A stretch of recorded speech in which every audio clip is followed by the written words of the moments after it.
Olá, bom tudo para vocês que sintonizam aqui o canal do Sercom. Sejam muito bem-vindos, vocês de todos os planos. Sim, tem você, eu, várias pessoas, nós encarnados aqui vendo e ouvindo essa lição da noite. Vários invisíveis também aqui estão, na tua casa também. Somos mais invisíveis do que visíveis nesse planeta. Então, eu peço àqueles que foram convidados que me ajudem na inspiração para trazer a melhor palavra do que os nossos amigos disseram.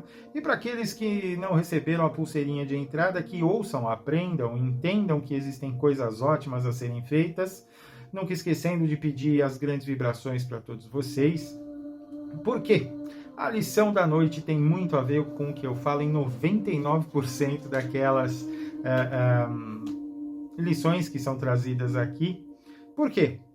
A espiritualidade pede para todos nós para que sigamos um tripé muito forte dentro do nosso processo evolutivo: autoconhecimento, conhecimento, prática do bem.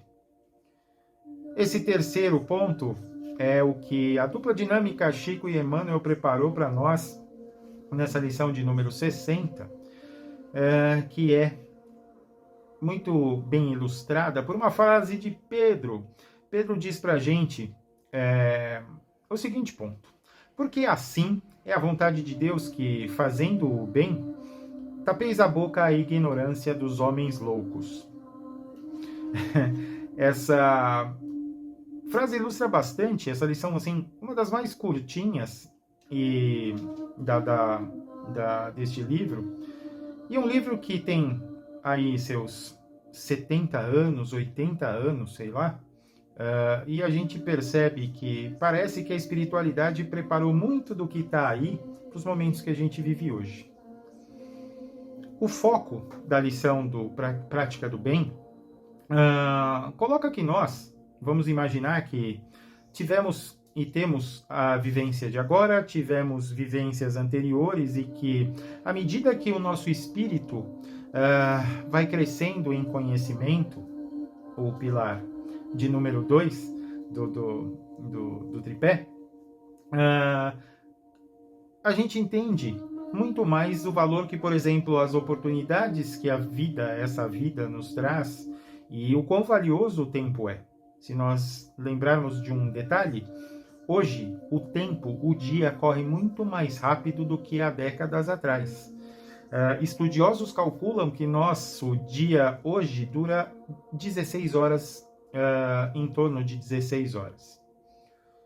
Nós, de repente, não sentimos isso, mas o dia não está rendendo. A frequência em hertz da Terra está num processo. Por quê? Porque nós vivemos um processo de atribulações, de mudanças, de reacerto de polos energéticos, etc, etc, etc.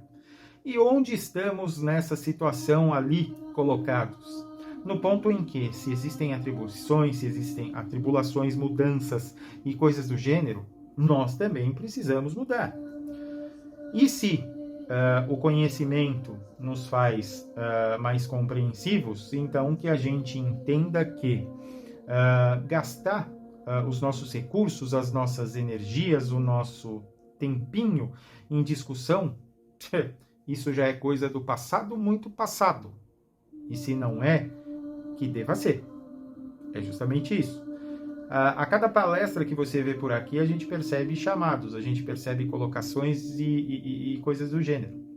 Então, se Pedro ilustra muito bem essa questão, que se a gente fizer o bem, que a gente cale a boca daqueles que são loucos e vivem nessa perturbação, nessa ignorância, tá na hora, né?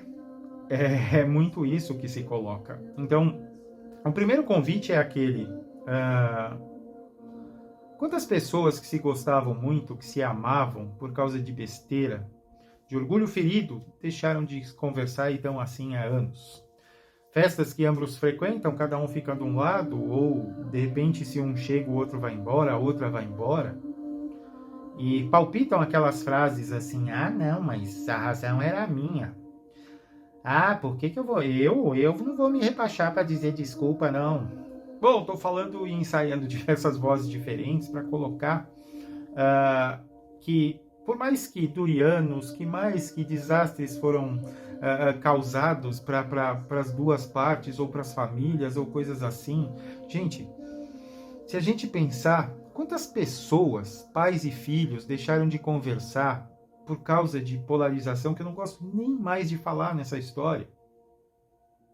Por causa de infelizes dois irmãos espíritos que poderiam vir a ter missões ótimas e falharam.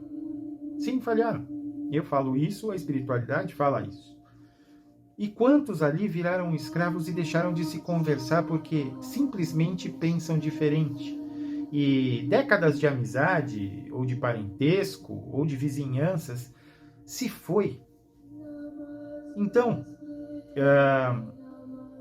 essa página de prática do bem que Chico e Emmanuel trazem, não nos convidam, mas nos convocam que a gente tenha uma expressão, que a gente tenha uma ação, uma força de renunciar a todo esse tipo de orgulho ferido, de bronca, de mágoa, de rancor que ficou ali e que, bem devo lembrar a todos nós, que é esse tipo de sentimento que provoca doenças que mancham o perispírito e jogam para o nosso físico.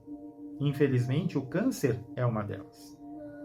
Acho que eu não preciso dizer mais nada, não sendo um alarmista, mas é basicamente isso. Então, se nós estamos aqui com o propósito de aprender, de tentar evoluir, coisas assim, nesse processo de evolução, poxa, gente, para que disputa? Para que briga? Para que criar problemas assim, se de repente a disputa, a briga, a discussão não tem um objetivo, quando isso nos leva à caridade, por exemplo. Quando isso se traduza num resultado de luz e edificância. Sei lá se existe essa palavra, mas é algo por aí.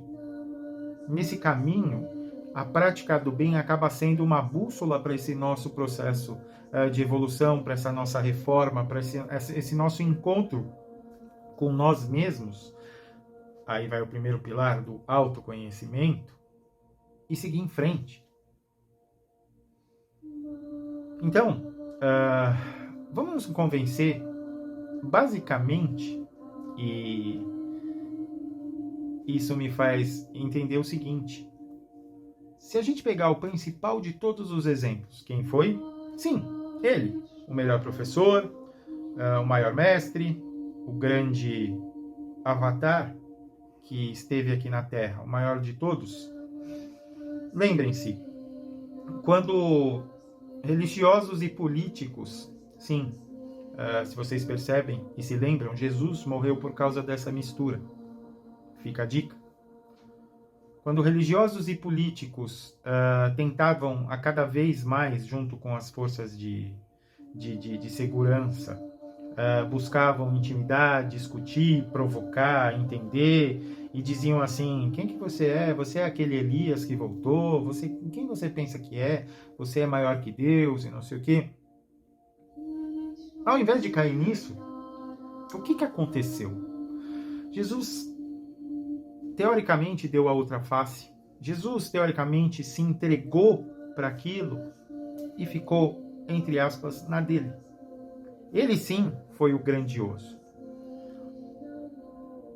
Por ele ser justamente uma luz divina, é claro que ele não ia chegar perto que fosse da ganância, da ignorância, da pobreza, que nós éramos ali seres primitivos.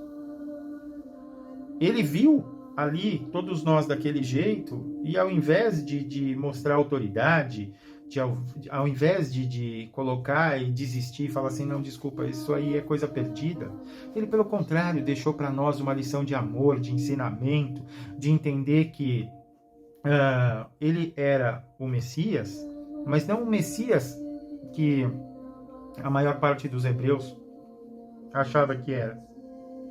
Ele era o Messias que não vinha com uma força de guerra, com a força das armas. A força dele era o amor. Pura, única e exclusivamente o amor. E ele pegou a gente aqui, ó, e tentou trazer tudo isso. Ele não pediu para que a gente entendesse aquilo na hora. Ele sacou que todos nós éramos todos loucos ali, em sua grande maioria, serizinhos que caminhavam. Ele, no final, foi por amparo e por amor. E aí você pode pensar assim, ok, eu vou parar de reclamar e brigar com a vizinha por causa de 2 centímetros da vaga do estacionamento, eu vou contemporizar o meu irmão, que é totalmente diferente de mim, o meu marido, a minha namorada, aquela pessoa que trabalha do meu lado e eu não suporto e ela não me suporta. Por que eu? Ora, por que não? Porque talvez você seja a única pessoa nessa relação conflituosa que esteja que esteja recebendo a chance de entender que não é por aí o caminho. E nosso outro irmão, parente, amigo, família, colega, que seja, não tá. Então, a diferença está aí, é nossa. Não acho que é tarde, não pense que é tarde, porque não é. Se nós pegarmos o exemplo dos apóstolos, em quase sua totalidade, a participação deles na obra grande de Jesus foi quase nula. Depois que Jesus deixou o nosso planeta, tanto em corpo físico quanto em suas materializações, aí sim, eles saíram pelo mundo, peregrinando, curando. Vários deles desobsidiaram irmãozinhos que ali estavam. Isso está na Bíblia. Quantos deles saíram ensinando as palavras de Jesus do amar a Deus sobre todas as coisas e ao próximo como a ti mesmo, que é o que realmente importa? Saíram praticando o bem. Mas isso aconteceu depois, então significa que não tem momento, não tem, eu já passei da idade, por que eu vou mudar? Não. Existe sim uma hora certa, e a hora certa é agora. Então saiba, se a gente tem a chance, o prazer, a dádiva ou o tempo certo do esclarecimento de receber essas lições, então que parta de nós. Vamos jogar. Orgulho é algo feito para aquela coisinha ruinzinha aqui dentro chamada ego, que atrapalha a nossa existência, que atrapalha a nossa ida. Ninguém está pedindo para que sejamos nós bobos masoquistas que gostamos de apanhar e sempre sermos nós aqueles que dão o passo atrás, se for que seja, mas que nós apenas não sejamos instrumentos da maldade humana. Entendamos por aí que apóstolos, avatares, quantos aprenderam depois de um tempo? Buda foi assim. A maioria dos apóstolos foi assim. Eles eram cobradores de impostos, ou eles eram delatores e matadores de cristãos, e depois de muito tempo se tocaram, e foram atrás, e foram praticar o bem. Não ouviam o que a parte negra da espiritualidade, a parte difícil, a parte da escuridão queria impor, e foram atrás pregar o bem. Não devolveram o bem, com o mal nesse momento.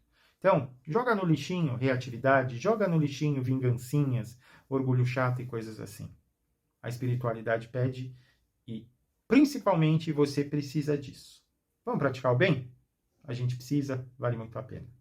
A gente se vê numa próxima lição e eu desejo para vocês super luz, que os bons espíritos estejam com vocês. Um ótimo dia, noite, tarde e aquele beijo caprichado.